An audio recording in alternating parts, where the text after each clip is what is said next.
연어라는 고기는 산란기가 되면 어릴 때 살던 고향인 강으로 돌아옵니다. 어미가 그립고 고향이 그리워서 돌아옵니다. 강으로 돌아온 연어는 어미가 그랬던 것처럼 산란하고 죽게 됩니다. 연어가 산란하기 위해서 강을 거슬러 올라올 때는 아무것도 먹지 않는다고 합니다. 그리고 몇백 킬로 되는 그 바다를 헤엄쳐서 돌아오다가 폭포 같은 장애물을 만나면 점프해서 올라오고, 그래서 잘못 떨어지면 주둥이도 다치고 헤어져서 지느러미도 하얗게 변하고 입모양도 괴상하게 변형되어서 돌아옵니다. 이런 연어를 생각하면서 우리는 이런 생각을 해봅니다. 그냥 바다에서 그냥 편하게 살지, 그냥 바다에서 그냥 편하게 살다가 생을 마감하면 되지, 왜 목숨을 걸고 돌아올까? 사랑하는 성도 여러분, 여러분은 왜 그렇다고 생각하십니까? 이유는 간단합니다. 바로 본능 때문입니다. 연어는 본능에 이끌려 회개하는 것입니다. 돌아오는 것입니다. 어미 연어가 그렇게 살았던 것처럼 새끼 연어도 어미 연어처럼 똑같이 살다가 갑니다. 사랑하는 성도 여러분, 이것이 연어의 일생입니다. 사랑하는 성도 여러분, 그런가 하면 사람에게도 일생이 있습니다. 우리 국민 가수 이미자 누나가 불렀던 여자의 일생이 있습니다. 유교 문화에서는 여자의 일생을 3종 지도로 정리를 합니다. 어릴 때 아버지의 뜻을 따릅니다. 결혼해서는 남편의 뜻을 따르고, 그리고 늙어서는 아들의 뜻을 따라서 사는 게 여자의 일생이라고 합니다. 오늘 이런 모든 유교 문화의 가치로부터 해방되기를 축원합니다. 축원합니다. 축원합니다. 옆 사람과 인사합니다. 아싸, 꿈 같은 일이 일어납니다. 그런가 하면 남자에게도 일생이 있답니다. 여러분, 남자도 갱년기가 있어요. 여성들이 겪는 갱년기 못지않게 남성들도 어때요? 갱년기가 되면 막 불이 올라갔다 내려갔다 하고 막 우울증도 생기고 방황도 하고 그런다고 그래요. 그래서 어떤 사람이 남자의 일생을 이렇게 한 장의 그림으로 표시했습니다. 한번 띄워주세요. 결혼 전에 남자의 모습은 이렇게 아주 준수하고 멋집니다. 그런데 결혼 후에는 망가지기 시작합니다. 그리고 만약에 남자가 여자를 버렸다든지 이혼을 했다, 그러면 저렇게 알거지가 된다. 이것이 세상 사람들이 풍자한 남자의 일생이라고 합니다. 그렇다면 사랑하는 성도 여러분, 오늘 예수 믿고 거듭난 저와 여러분, 그리스도인의 일생은 어떠할까요? 여러분은 어떠하다고 생각하십니까? 여러분, 죄 가운데 태어나서 죄의 굴레 속에 살다가 아무런 대책 없이 살다가 죽음이 저벅저벅 걸어오는데 그 죽음에 대한 아무런 대안 없이 살다가 여러분 그냥 가는 것이 여러분 일반적인 사람들의 일생입니다. 만약 우리가 예수를 믿지 않았다면 우리 또한 먹다 가는 인생이었습니다.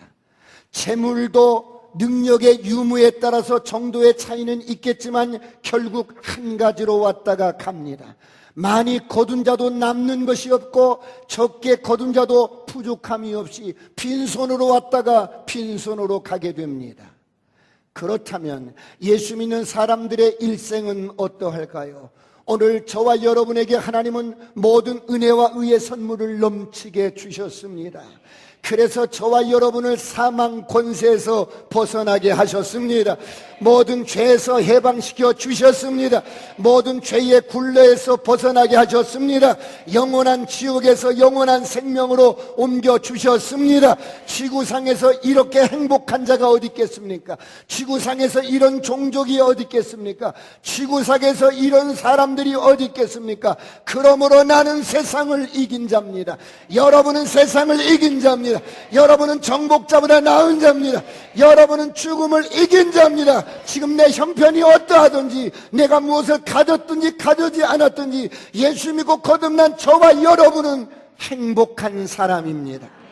옆 사람과 인사합니다. 아싸, 꿈 같은 일이 일어납니다.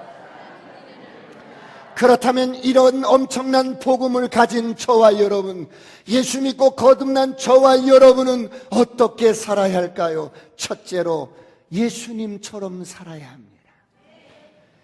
이것이 오늘 예수 믿고 거듭난 저와 여러분의 운명입니다. 만일 여러분이 하나님의 자녀라면 여러분은 예수님처럼 살아야 합니다. 예수님은 하나님이십니다. 그런데 예수님이 이 땅에 오신 목적은 우리를 대신해서 우리에게 일생을 보여주기 위해서 오셨습니다.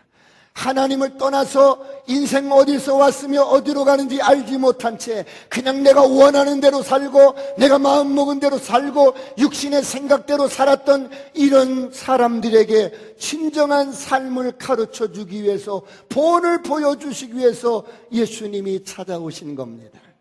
그러므로 오늘 본문은 말씀합니다. 베드로전서 2장 21절 다 같이 한번 합독합니다. 시작. 이를 위하여 너희가 부르심을 받았으니 그리스도도 너희를 위하여 고난을 받으사 너희에게 본을 끼쳐 그 자취를 따라오게 하려 하셨느니라. 이를 위하여 너희가 부르심을 받았으니, 이것을 위하여 너희가 부르심을 받았사오니 그리스도도 너희를 위하여 고난을 받아서 너희에게 본을 끼쳐 그 자취를 따라오게 하려 하셨느니라. 예수님이 이 땅에 오신 목적이 무엇입니까? 우리에게 본을 보여주시기 위해서 오셨습니다. 주님은 하나님이셨습니다. 그분이 인간이 돼서 오신 것은 우리에게 삶의 본을 보여주시기 위해서 오셨다는 겁니다. 주님은 친히 당신의 삶으로 본을 보여주사 우리도 당신처럼 살 수 있도록 본을 보여주시기 위해서 오셨다는 겁니다. 오늘 이런 은혜가 있기를 축원합니다. 옆 사람과 인사합니다. 내가 보통 사람이 아닙니다. 그러므로 주님처럼 사는 저와 여러분이 되시길 축원합니다. 옆 사람과 인사합니다. 꼭 주님을 뵌 듯합니다. 예수님을 따라서 그 자취를 따라가는 저와 여러분이 되시길 축원합니다. 사랑하는 성도 여러분, 세상에는 두 길이 있습니다. 넓고 환한 세상길이 있습니다. 그래서 세상길은 저와 여러분에게 꿈을 주는 것 같습니다. 돈을 주고 행복을 약속하는 것 같습니다. 그래서 많은 사람들이 그 길로 갑니다. 그러나 그 길 끝은 죽음이요, 그 길 끝은 저주요, 그 길 끝은 심판이요, 그 길 끝은 영원한 지옥 형벌입니다. 그러나 오늘 주님이 우리에게 본을 보여주시며 우리에게 가르쳐 주신 이 길은, 주님이 먼저 가신 이 길은 비록 좁고 협착한 십자가의 길이지만 이 길 끝에는 축복이요, 이 길 끝에는 평안이요, 이 길 끝에는 영생이요. 할렐루야. 옆 사람과 인사합니다. 아싸, 꿈 같은 일이 일어납니다. 오늘 그 길을 보여주신 주님이, 그 길을 가신 주님이 오늘 우리로 하여금 당신처럼 살게 하시려고 찾아오신 것입니다. 그러므로 오늘 성경은 말씀합니다. 갈라디아서 2장 20절에 이렇게 말씀합니다. 다 같이 합독합니다. 시작. 내가 그리스도와 함께 십자가에 못 박혔나니 그런즉 이제는 내가 사는 것이 아니요 오직 내 안에 그리스도께서 사시는 것이라. 이제 내가 육체 가운데 사는 것은 나를 사랑하사 나를 위하여 자기 자신을 버리신 하나님의 아들을 믿는 믿음 안에서 사는 것이라. 내가 그리스도와 함께 십자가에 못 박혔나니 그런즉 이제는 내가 사는 것이 아니요. 다시 여러분 알아듣기 쉽게 여러분 다시 한번 해석합니다. 나는 그리스도와 함께 십자가에 못 박혔습니다. 그러나 나는 아직도 살고 있습니다. 이제는 내가 사는 것이 아닙니다. 내 안에 그리스도께서 살고 계십니다. 내가 육체 안에 살고 있는 이 삶은 나를 사랑하사 나를 위해 자신을 내어주신 하나님의 아들을 믿는 믿음으로 사는 것입니다. 옆 사람과 인사합니다. 아싸, 꿈 같은 일이 일어납니다. 그러므로 예수는 우리의 운명입니다. 예수님은 나의 운명입니다. 예수님처럼 살아가시길 축원합니다. 여러분의 삶의 퀄리티를 낮추지 마세요. 여러분의 삶의 질을 낮추지 마세요. 여러분은 예수님처럼 살 수 있어요. 그래서 예수님이 이 땅에 오신 거예요. 예수님은 우리로 하여금 당신처럼 살게 하시려고 우리 안에 이사를 오신 거예요. 이를 위하여 너희가 부르심을 받았으니 그러므로 우리가 보통 사람이 아닙니다. 그러므로 주님처럼 사시길 축원합니다. 선포합니다. 우리가 예수 그리스도처럼 선포하며 나가는 겁니다. 어둠은 떠나갈지어다. 저주는 떠나갈지어다. 가난도 떠나갈지어다. 모든 질병도 떠나갈지어다. 모든 어둠은 묶임을 놓고 떠나갈지어다. 예수님이 이 땅에 사셨던 것처럼 그렇게 사시길 축원합니다. 그렇다면 여러분, 우리가 어떻게 살아야 예수님처럼 살 수 있을까요? 두 번째, 예수 믿고 거듭난 저와 여러분은 예수님의 자아인 새로운 자아로 살아야 합니다. 여러분, 사람이 무엇으로 삽니까? 육체적으로는 음식을 먹고 입어야 합니다. 정신적으로는 생각하고 말하고 걷고 행동하는 것입니다. 이제 예수 믿고 거듭난 저와 여러분은 이제 새로운 자아가 우리 안에 있습니다. 이 자아는 옛사람이 아닙니다. 새로운 자아입니다. 예수 믿고 거듭날 때 내게 주어진 예수님의 자아, 사랑의 자아, 예수님이 이 땅에 계실 때 가지고 사셨던 자아, 이 자아가 바로 사랑의 자아입니다. 그래서 예수님은 사랑 가운데 걸으셨습니다. 사랑 가운데 생각하셨습니다. 사랑 가운데 말씀하셨습니다. 사랑 가운데 행하셨습니다. 주님은 우리 안에 똑같은, 당신과 똑같은 자아를, 사랑의 자아를 우리에게 주셨습니다. 그렇다면 우리가 어떻게 주님처럼 살 수 있어요? 내가 가진 생명이 주님의 생명이요, 내게 다시 주어진 이 자아가 주님의 자아입니다. 주님의 능력이요, 주님의 자아입니다. 주님이 이 땅에 계실 때 가지셨던 자아, 그 사랑의 자아가 바로 우리의 자아가 되었습니다. 저를 따라합니다. 내 안에 주님의 생명이 있습니다. 내 안에 주님의 말씀이 있습니다. 내 안에 주님의 능력이 있습니다. 내 안에 주님의 권세가 있습니다. 내 안에 주님의 이름이 있습니다. 내 안에 주님의 자아인 사랑의 자아가 있습니다. 그러므로 주님처럼 사랑 가운데 걸으시길 축원합니다. 사랑 가운데 생각하시길 축원합니다. 사랑 가운데 웃고, 사랑 가운데 배우고, 사랑 가운데 말하고, 사랑 가운데 먹고 마시고, 사랑 가운데 행하시길 축원합니다. 난 하리라, 사랑 가운데 행하리라, 사랑하며 살리라.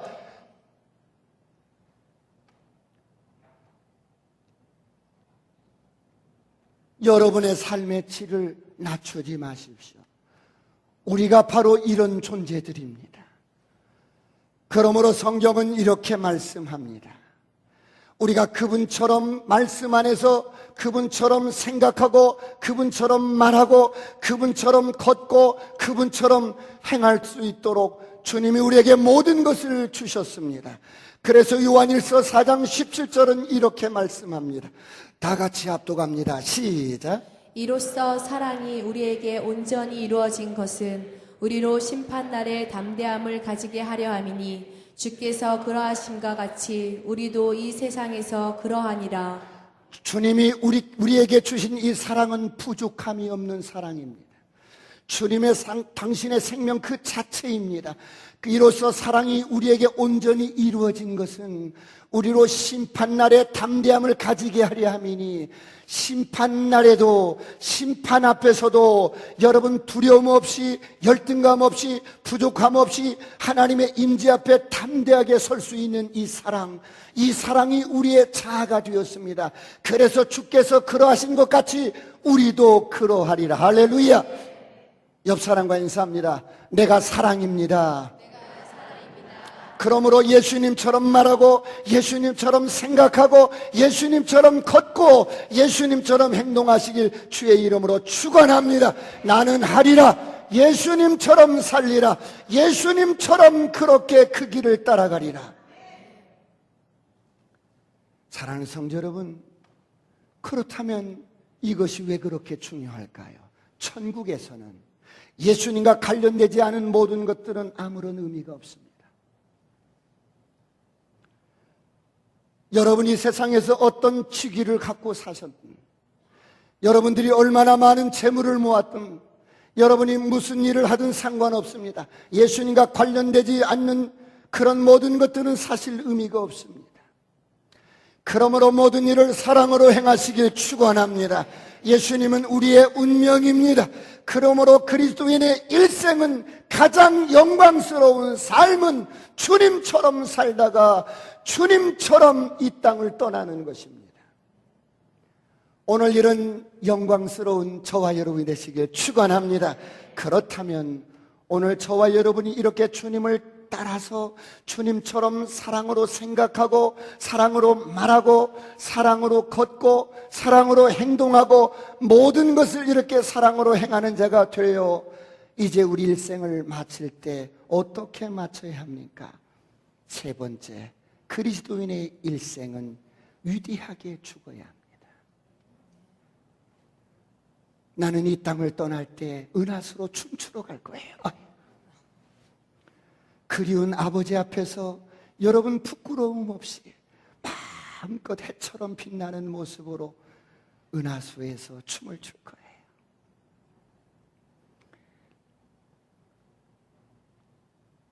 그리스도인은 일생을 위대하게 마쳐야 합니다. 위대하게 죽어야 합니다. 그렇다면 사랑하는 성도 여러분, 육신의 죽음은 누구나 피해갈 수 없습니다. 하나님께서 정하신 이치입니다. 하나님께서 정하신 법입니다. 그래서 여러분, 하나님께서 하신 말씀은 반드시 그냥 돌아오는 법은 없습니다. 열매를 거두고 돌아옵니다. 히브리서 9장 27절을 보시겠습니다. 다 같이 합독합니다. 시작.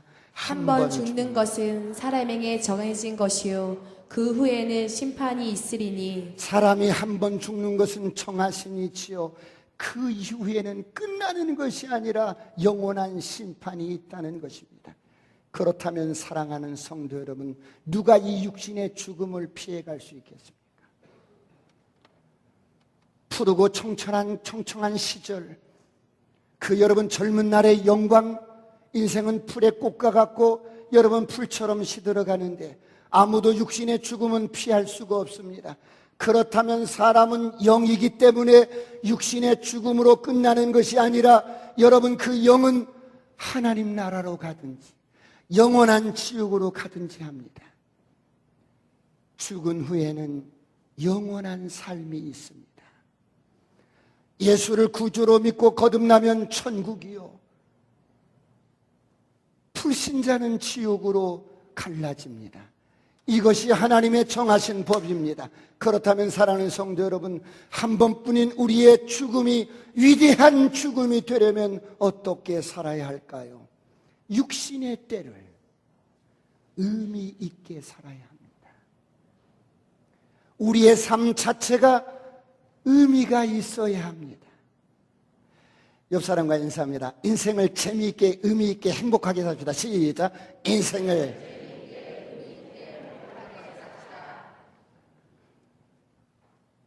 아무리 왕후창상이라도 이 땅을 호령하던 영웅호걸이라도 한 시대에 여러분 그렇게 미모를 자랑하던 절세 가인일지라도 그 사람이 살아있는 동안에 보여준 행위나 말에 삶의 의미가 없으면 그 사람의 죽음도 의미가 없는, 그 사람의 외형은 화려할 수 있어요. 그 사람의 외형은 부귀와 영화와 공명과 이 모든 것을 한 몸에 누릴 수가 있어요. 그러나 그 모든 것은 구름인 양 흘러가고 헛되고 헛된 것들입니다. 그러나 위대한 죽음은 위대한 삶이 있을 때만 가능한 것입니다. 여러분의 삶이 값지고 의미가 있기를 축원합니다. 그러므로 성경은 이렇게 말씀합니다. 요한복음 15장 13절 이렇게 말씀합니다.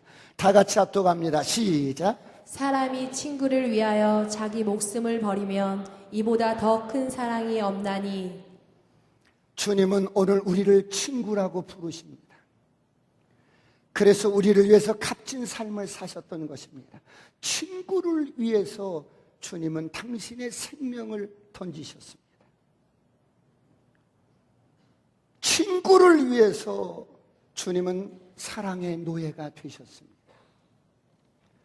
친구를 위해서 아무런 조건 없이, 아무런 이유 없이 십자가에서 우리가 아직 죄인 되었을 때 주님께서는 우리에 대한 당신의 사랑을 확증하셨습니다. 내가 태어나기도 전에, 내가 여러분 목사가 되기도 전에, 내가 죄인 되었을 때, 아무것도 몰랐을 때 주님은 조건 없이, 이런 나를 위해서 이유 없이 주님은 나에 대한 당신의 사랑을 확증시켜 주셨습니다. 사랑하는 성도 여러분, 누가 이런 사랑을 베풀었단 말입니까? 누가 이런 사랑을 우리에게 여러분 베풀었단 말입니까? 바로 하나님의 아들 예수가 이 땅에 오셔서 오늘 우리에게 친히 본을 보여주셨습니다. 그러므로 사랑하는 성도 여러분, 천국에서는 예수님과 관련된 삶이 아니면 아무런 의미가 없습니다. 여러분들이 어떤 일을 하시든지 상관없습니다. 여러분들이 어떤 재물을 가지고 있든 상관없습니다. 그것이 많든 적든 상관없습니다. 여러분이 가진 직분이나 직위나 어떠하든지 상관없습니다. 예수님과 관련되지 않는 일들은 사실상 아무런 의미가 없습니다. 그러므로 무슨 일을 하든지 예수님의 생명으로, 예수님이 주신 사랑의 자아로 영혼들을 섬기고 영혼들을 살리고 영혼들을 케어하는 저와 여러분이 되시길 축원합니다.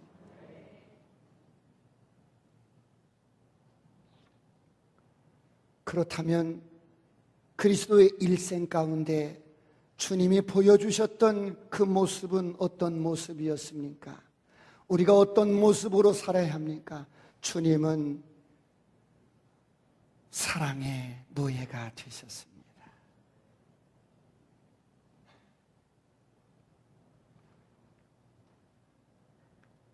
주님은 우리를 사랑하시되 마음을 다하셨습니다. 주님은 초라한 한 인생을 위해서 주님은 모든 성품을 다하고 힘을 다하고 마음을 다해서 그 영혼의 사랑의 노예가 되었습니다.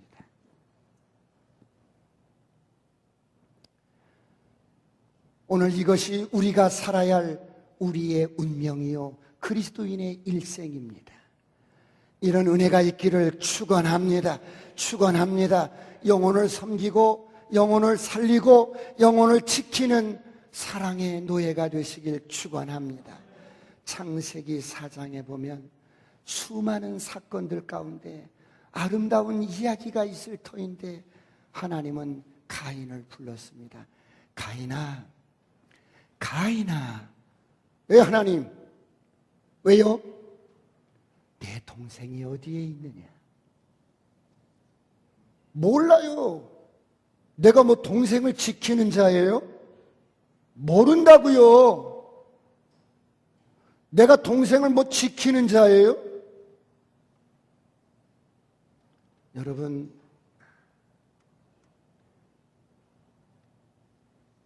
오늘 가인만 그럴까요? 오늘 우리 세론 가운데 한 주 나오지 않고 2주 나오지 않으면 어둠에 잡히게 됩니다. 3주 나오지 않으면 교회 나오는 것이 쉽지 않습니다. 그럼에도 불구하고 그 영혼 주께서 물어보시면 몰라요. 내가 뭐 그 영혼을 지키는 자예요? 몰라요. 자꾸 묻지 마세요.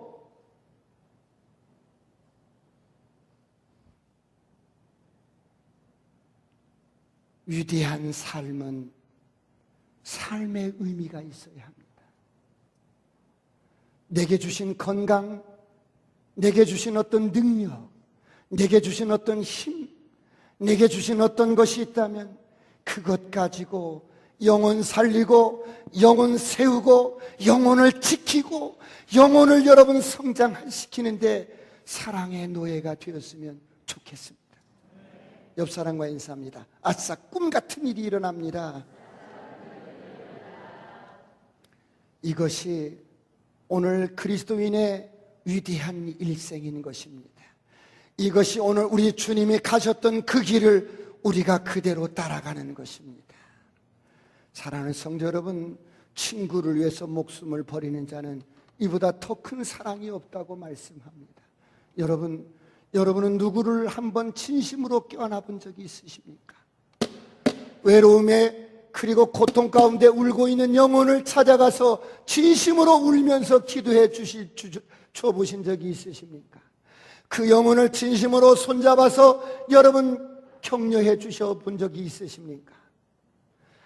사랑 말로만 하지 말고 사랑하는 척만 하지 말고 주님이 보여주셨던 그 사랑, 우리도 그 사랑을 보여줬으면 좋겠습니다. 지금도 수많은 사람들이 여러분 어둠 가운데 잡혀서 사망의 권세 아래 잡혀서 울어도 소리쳐도 몸부림쳐도 빠져나올 수 없는 여러분 권세 속에 잡혀 있습니다. 누군가 여러분 사랑의 노예가 되어준다면, 주님처럼 사랑의 노예가 되어준다면 그 영혼은 반드시 빛 가운데로 걸어 나올 줄 믿습니다. 우리는 또한 여러분 영혼을 지키는 자입니다. 우리는 지키는 자예요. 이 지역에서 지옥으로 떨어지는 영혼이 있다면 그것은 내 책임이요, 우리 교회 책임이요, 날마다 교회를 출입하는 저와 여러분의 책임입니다.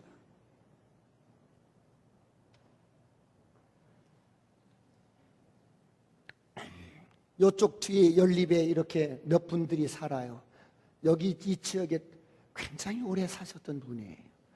그런데 그 가운데 어떤 분은 파킹장에 차를 좀 빼달라고 그러면, 주일에 우리가 파킹장을 쓰기 때문에 차를 좀 빼달라고 그러면 파킹 자리를 마련해놓고 빼달라고 그래야죠, 이러신 분이 계세요. 동네 사람들마다 다 그분하고 싸움을 안 해보신 적이 없어. 그래서 밤늦게 전화 와서 좀 보자고 그래요. 그래서 또 이제 목양실에서 만나서 이야기하고 그러다가 어때요? 친구가 되었어요. 그래서 가끔 한 번씩 예배 끝날 무렵에 얼굴 따끔히 보이는 거야. 친구 나왔어, 이렇게 하고. 그런데 그보다 더하신 분도 계셔. 요쪽 끝에 계신 분인데, 제가 지난주에 그 남자분이 그 집 앞에 고추모에다 물을 이렇게 주고 있어서 얼른 제가 카페에 있는 계란 2판을 가지고 뛰어갔어. 아저씨, 계란 이거 유정란이래, 좋은 거래. 그랬더니 손을 안 받아요. 아저씨, 부담 갖지 말라고. 끝내 받지 않고 문 닫고 들어가는 거예요. 여러분, 그분은 그렇게 사시다가 가시면 정말 소망.